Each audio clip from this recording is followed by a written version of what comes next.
La tus'alunna yawma idzin 'anin na'im. Semua nikmat yang aku berikan dulu kepadamu, la tus'alunna, nun di ujung itu nun taukid, diperkuat lagi dengan lam di pangkal. La tus'alunna, la in syakartum la azidanna, la aqtulanna, la azidanna, la tus'alunna, dua kali penekanan.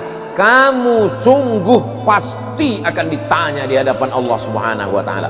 Hai para ayah, hai para wali, hai para paman yang kau biarkan anakmu, keponakanmu tidak menutup aurat dan engkau tidak sanggup berkata tidak. Untuk yang lain kau sanggup berkata tidak. Say no to drug, katakan tidak pada narkoba. Say no to sakau. Tapi untuk anak perempuanmu kau tak mampu berkata tidak. Datang sore-sore pacarnya menjemput, antingnya 13, karena dia anak fang, tidak ada sopan santunnya berkata assalamualaikum, nggak ada. Begitu datang, coba kalau dia anak pesantren, assalamualaikum bapak, sehat? Ini enggak, hai guys.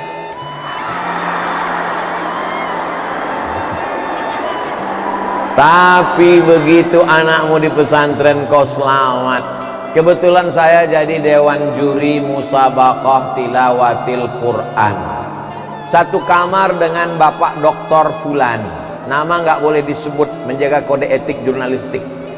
Karena ini video saya di At-Taqwa ini akan direkam dan diupload ke channel Ustadz Abdul Somad Official. Jangan lupa subscribe, like, and share. Saya satu kamar dengan Bapak Dr. Fulan. Lalu dia bercerita, saya pusing Ustadz Somad. Pusing kenapa Pak Dokter? Anak saya sekarang sekolah. Saya khawatir kalau dia dibawa teman pacarnya cabut pergi ke mall. Dari rumah dia pakai jilbab panjang, di tengah jalan jilbabnya dicopot masuk ke tas. Minumannya disuntik dari bawah, diisi obat penenang, lalu dia minum, lalu dia tertidur, macam-macam terjadi Ustadz. Saya khawatir, saya cemas, saya takut, saya ngeri, saya galau, saya susah. Kalau sudah susah, macam-macam naik, asam lambung, asam urat. Saya ngeri Pak Ustadz. Tapi sekarang alhamdulillah saya sudah tenang Ustadz. Pak Dokter tenang kenapa? Anak saya sudah di pesantren, saya pun tenang. Hai ayah, hai ibu, hai paman, hai adik, hai para wali, kalau kau mau tenang, masukkan anakmu ke pesantren At-Taqwa Bekasi.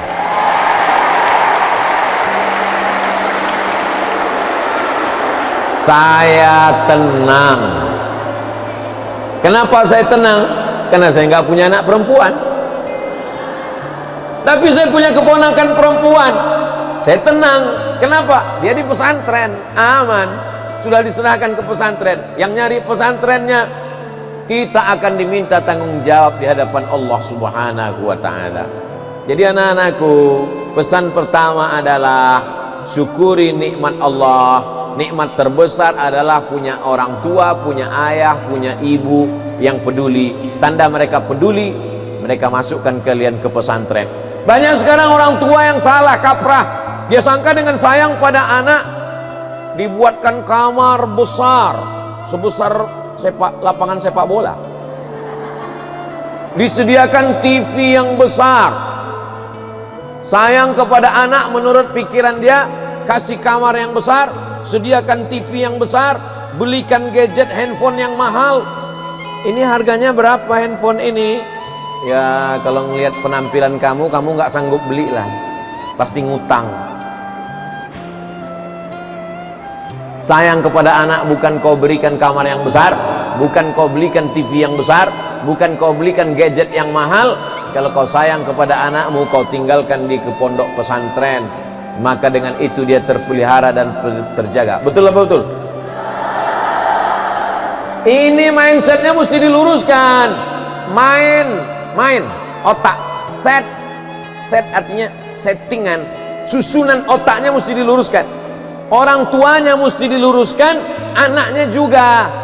Orang tuanya mesti diluruskan. Kalau kau sayang kepada anakmu, bukan kau belikan dia mobil, dibelikan mobil kacanya hitam, dikasih kunci nggak pernah ditanya, dikasih uang jajan, handphonenya mahal, dia pergi keluyuran, pacarnya banyak. Malu saya bercerita di hadapan anak-anakku sekalian, di depan kiai, di depan ustazah. Tidak sopan, tidak layak untuk diceritakan, tapi ini fakta dan data kehidupan singkat. Betapa dulu lucu-lucu, berubah menjadi remaja yang cantik, lalu kemudian menjadi layu, perempuan seperti bunga, tabiat bunga kuntum. Setelah itu dia pun mekar harum semerbak. Setelah itu dia pun mulai menguning, layu dan mati, kecuali bunga plastik.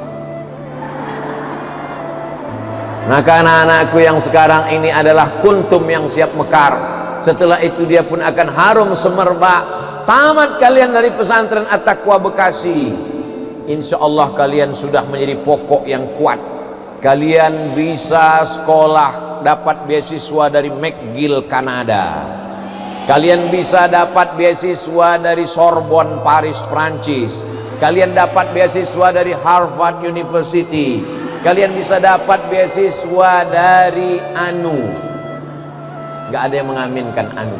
ANU artinya Australia National University.